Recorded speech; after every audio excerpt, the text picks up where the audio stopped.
परखना मत परखने में कोई अपना नहीं रहता।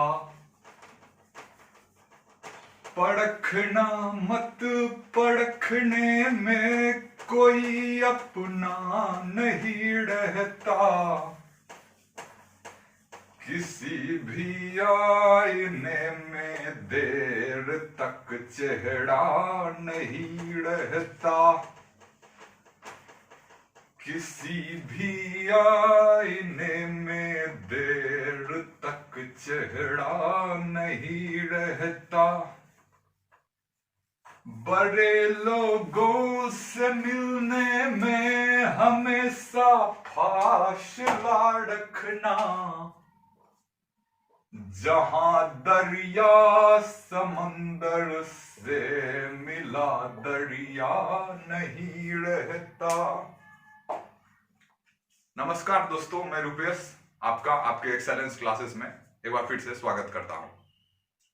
तो आज हम लोग फिर से टेंस का जो सीरीज चल रहा है उसको आगे बढ़ाएंगे। इससे पहले प्रेजेंट इंडेफिनिट और प्रेजेंट कंटिन्यूअस हम लोगों ने देख लिया है 2 वीडियो में, और ये इस सीरीज का तीसरा लेक्चर है जिसमें कि हम लोग पढ़ेंगे प्रेजेंट परफेक्ट टेंस। तो चलिए देखते हैं प्रेजेंट परफेक्ट टेंस है क्या।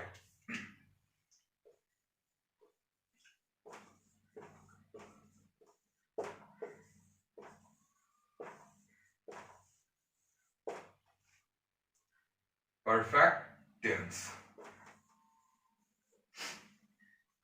देखिए प्रेजेंट परफेक्ट टेंस का जहां तक सवाल है, प्रेजेंट का तो मतलब जानते हैं वर्तमान। परफेक्ट का करने का मतलब है कि कार्य पूरा, कार्य जो है वो पूरा है। और टेंस कहने का मतलब है, बता दिया था मैंने कि फॉर्म ऑफ वर्ब,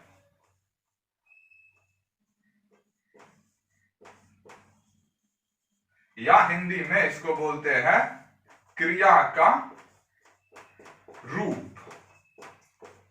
तो अगर कोई आपको यह बोले कि प्रेजेंट परफेक्ट टेंस है क्या, हुआ क्या प्रेजेंट परफेक्ट टेंस, तो आप उसको यह कह सकते हैं कि क्रिया का वह रूप जो वर्तमान में कार्य को पूरा बतावे, उसको क्या कहते हैं, प्रेजेंट परफेक्ट टेंस। चलिए अब इसका स्ट्रक्चर देखते हैं पहले, और उसके बाद हम लोग इसका जो है रूल्स एंड यूजेस, कहां इसको यूज करना है कहां नहीं करना है, उसको देखेंगे। तो अब देखते हैं इसका स्ट्रक्चर, देख लेते हैं एगो दो। तो एसर्टिव जो इसका स्ट्रक्चर है वो है सब्जेक्ट प्लस हैज या have plus V3 plus object. ये इसका हो गया क्या, स्ट्रक्चर एसर्टिव का। सिमिलरली इसका निगेटिव स्ट्रक्चर देख लीजिए तुरंत। तो सब्जेक्ट लगा दिए, हैजंट, हैज या हैव, या हैजंट हैवंट कर सकते हैं, नहीं तो आगे नॉट प्लस, और इसमें हमेशा V3 रहता है, और प्लस ऑब्जेक्ट। ये हो गया एसर्टिव। फिर इसके बाद इंट्रोगेटिव, इंट्रोगेटिव में हैज हैव को आगे कर लीजिए, has have plus subject plus note रहा तो नोट, नहीं रहा तो V3 प्लस ऑब्जेक्ट। और इसी तरह WH में WH आगे आएगा, WH वर्ड, और सिमिलरली फिर ये वैसे उतर जाएगा।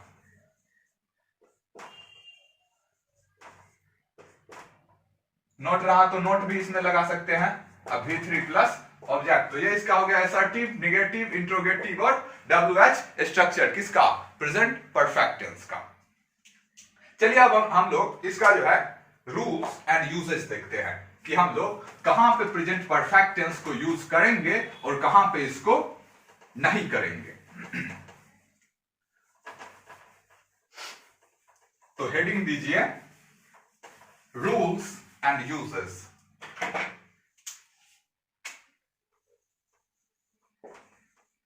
Rules and uses.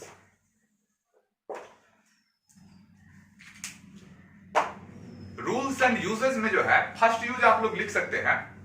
देखिए सबसे पहले एक डिफरेंस होता है किसमें, प्रेजेंट परफेक्ट टेंस और पास्ट इंडेफिनिट टेंस।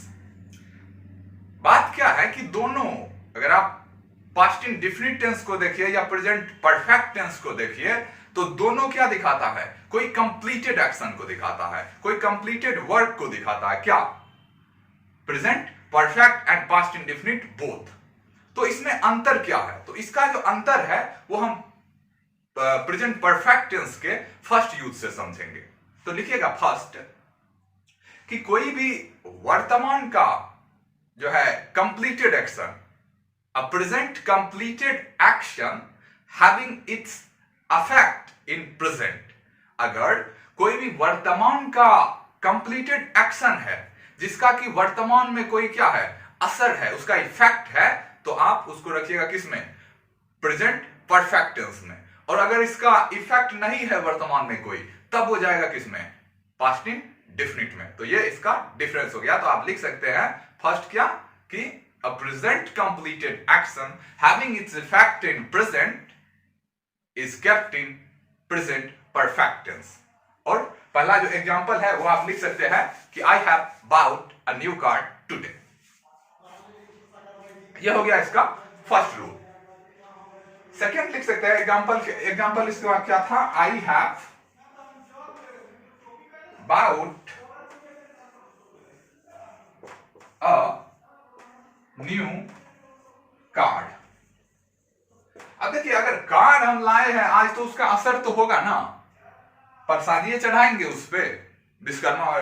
जैसे कि देखे होंगे राजनाथ सिंह जब राफेल लाने गए थे तो वहां पे भी नींबू रख दिए थे, नीचे में सिनूर का टीका कर दिए थे उस पे। तो क्या है, उसका इफेक्ट है। तो अगर वर्तमान में कोई भी कंप्लीटेड एक्शन है जिसका कि इफेक्ट वर्तमान में मौजूद है, प्रेजेंट है, तो उसको हम क्या कहेंगे, प्रेजेंट परफेक्ट टेंस। अब देखिए आगे है सेकेंड यूज जो इसका है, एक वर्ड है टुडे, जानते ही होंगे।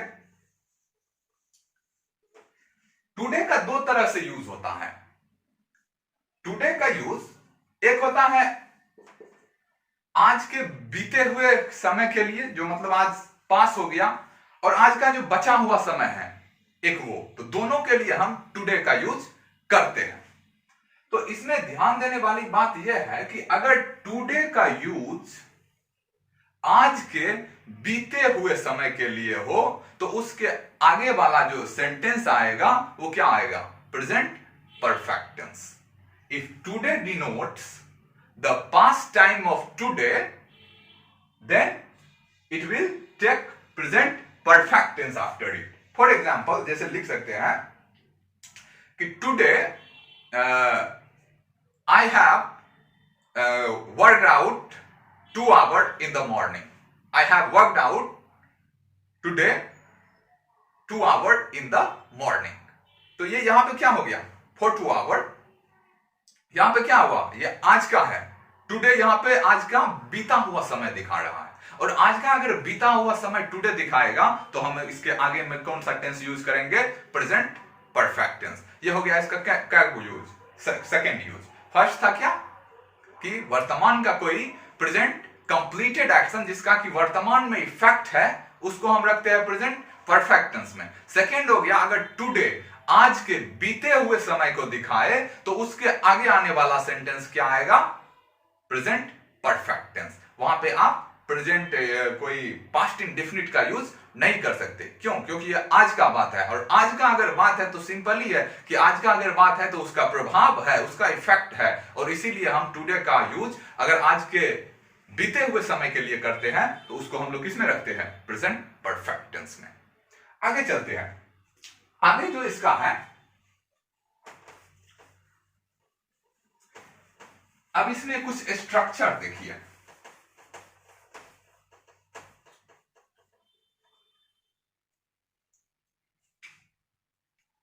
It is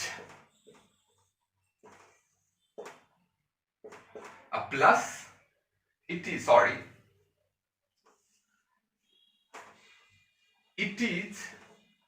और दिस के बाद अगर कोई सुपरलेटिव फॉर्म आ जाए,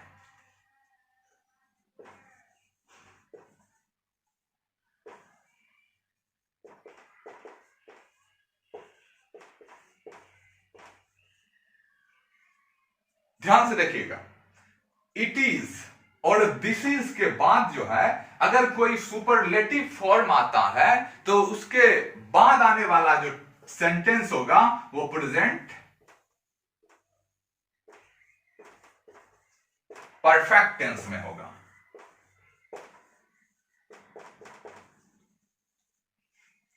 क्या बोले कि इट इज और दिस इज के बाद अगर कोई सुपरलेटिव फॉर्म आ जाए, आई थिंक बाउंस कर रहा हूं, तो इसको एग्जांपल से समझते हैं। देखिए एग्जांपल से ये सिंपल हो जाएगा।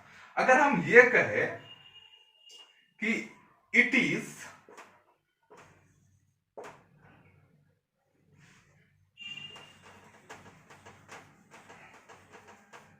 अगर हम ये कहें कि it is the best opportunity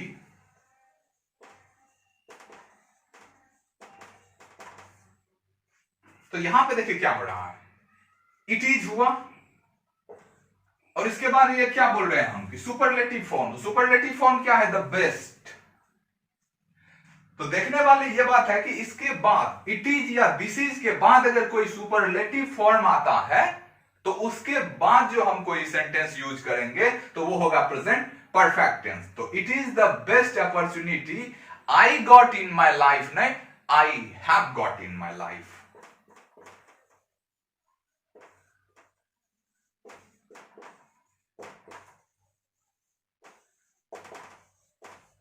यहां पे कॉमन एरर क्या हो सकता है कि हैव गॉट के जगह पे केवल गॉट दे देगा और इसको पास्ट इन डेफिनिट टेंस में रखेगा।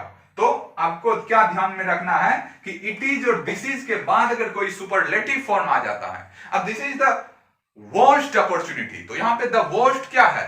सुपरलेटिव फॉर्म है। तो इसके बाद जो आएगा वो टेंस कौन सा होगा? Present perfect tense.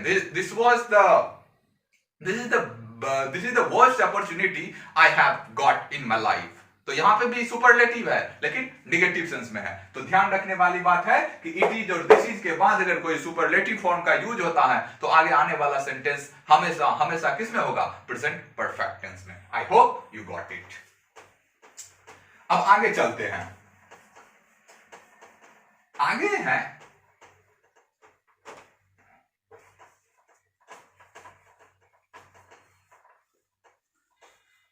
इससे अगला जो स्ट्रक्चर है वो है फर्स्ट टाइम,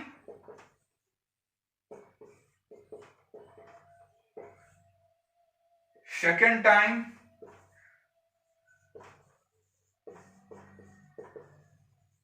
ऐसे नहीं थर्ड टाइम डॉट डॉट। तो इसके बाद फर्स्ट टाइम, सेकेंड टाइम और थर्ड टाइम ये यहां पे एसेट्रा हो जाएगा। इसके बाद जो स्ट्रक्चर आएगा वो आएगा प्रेजेंट परफेक्ट टेंस में।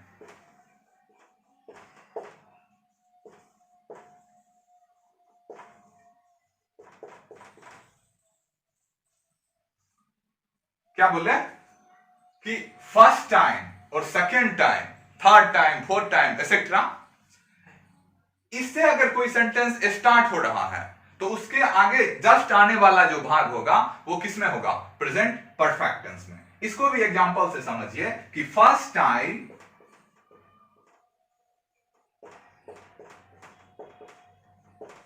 इन माई लाइफ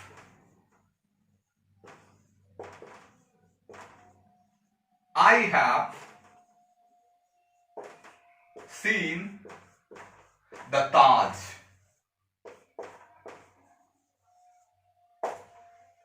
यहां पे क्या है?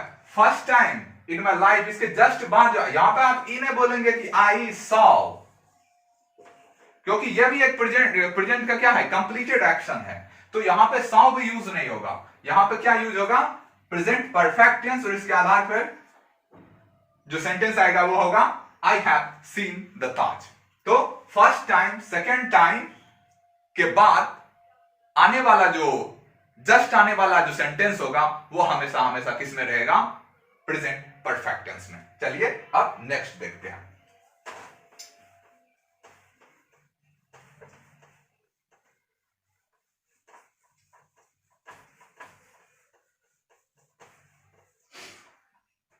नेक्स्ट क्या है? नेक्स्ट है always, never, seldom, rarely, occasionally, often. ई टाइप का जो कि हैबिचुअल एक्शन के साथ एक तरह से ऐसा वर्ड आता है। तो ऐसा जो वर्ड है उसको हम present continuous present perfect tense में यूज कर सकते हैं।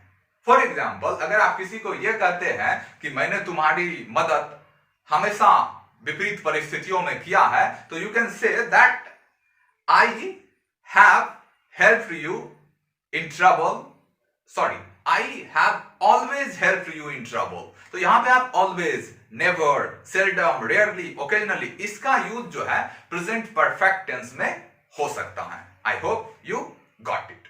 क्या है कि इसके बाद जो अगला है वो है last, past, before, ago, yesterday, that time, previous time. ई टाइप का अगर शब्द आएगा तो वो अपने बाद प्रेजेंट परफेक्ट टेंस का यूज नहीं होगा, उसके जस्ट बाद। क्या सब है? Last, past, before, ago, yesterday, then, earlier, previous time. ई टाइप का जितना भी वर्ड है आपको ध्यान में रखना है कि इस वर्ड का यूज क्या सब? लास्ट, पास्ट, बिफोर, एगो,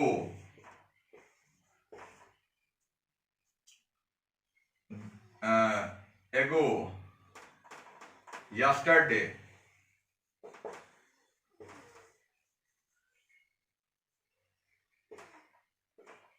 अर्लियर, एसेट्रा। ई टाइप के वर्ड के सेंस को समझ लीजिए। अब ई सेंस का जितना भी वर्ड होगा वो प्रेजेंट परफेक्ट टेंस में यूज नहीं होगा, वो हमेशा हमेशा पास्ट इंडेफिनिट टेंस में यूज होगा। अगर आप कहते हैं कि he has come last night,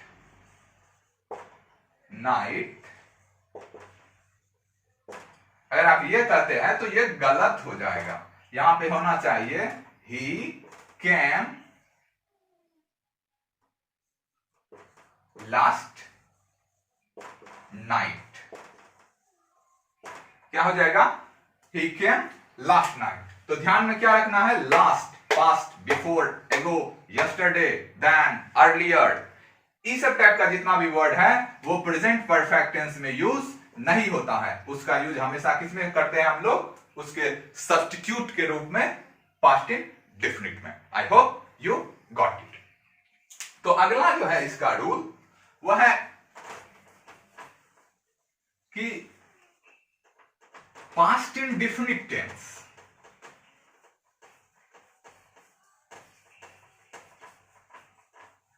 एगो आप ये स्ट्रक्चर देख लीजिए।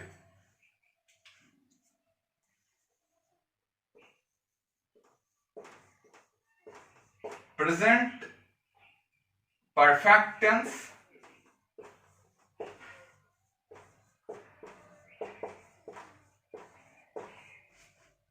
इसके बाद आता है सिंस, इसके बाद आता है सिंस, और उसके जस्ट बाद आता है पास्ट इंडेफिनिट टेंस।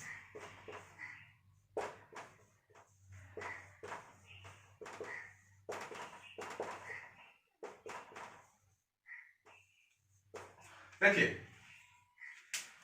अगर प्रेजेंट परफेक्ट टेंस शुरुआत में आए और उसके जस्ट बाद अगर सिंस आ जाता है तो आगे आने वाला जो सेंटेंस होगा वो आएगा हमेशा हमेशा पास्ट इंडेफिनिट में। जैसे है कि इसको कैसे यूज करते हैं? जैसे कि हमको राजू से मिले हुए सालों, एक साल गुजर गए, तो आप बोल सकते हैं इसको कि 1 year, a year have passed